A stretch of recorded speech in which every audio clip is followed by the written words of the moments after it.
Remembering a deadly plane crash in the middle of East Burnside, December marks the 40th anniversary of one of the most significant commercial airline crashes in modern aviation history.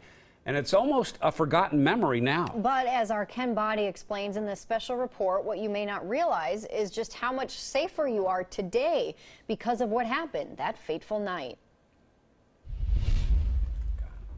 United 17300, Mayday, when the engines are flaming out, we're going down. We're not going to be able to make the airport. December 28th, 1978, United Airlines Flight 173, flying from Denver to Portland, falls from the sky and crashes into an East Portland neighborhood.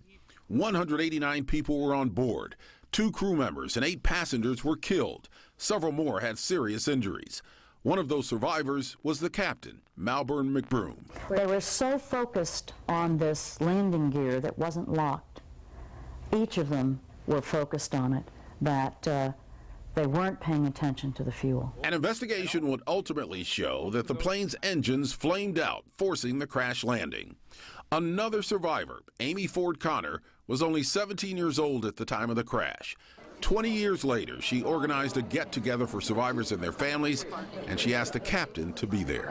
It was a bloody, damn traumatic experience for all of us.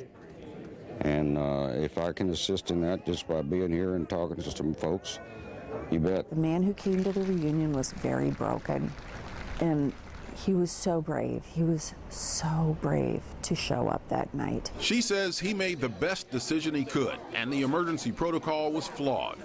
McBroom has since died, and Amy wishes he knew how much things have changed since the night of the crash. I don't think he did anything wrong. I don't think he did. And the more I learn about it, the more I'm convinced of that. And I wish he had been here to hear it. This is where the crash happened, at 157th and East Burnside. This neighborhood is filled with homes and MAX lines now, and all that remains of that night is an empty lot and the memories of survivors.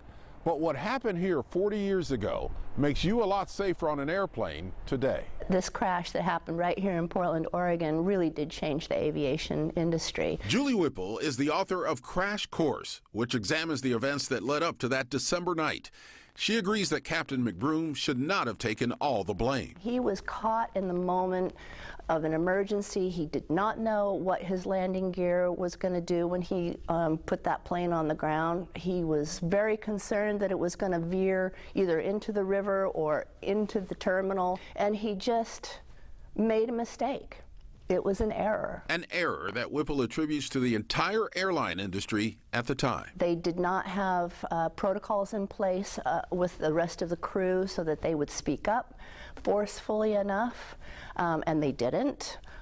They made comments, but it wasn't anything like, this is an unsafe situation. We need to get this plane on the ground. Following the crash of Flight 173, experts took a closer look at aviation safety. They implemented what's called crew resource management, which helps the team work together when a problem arises.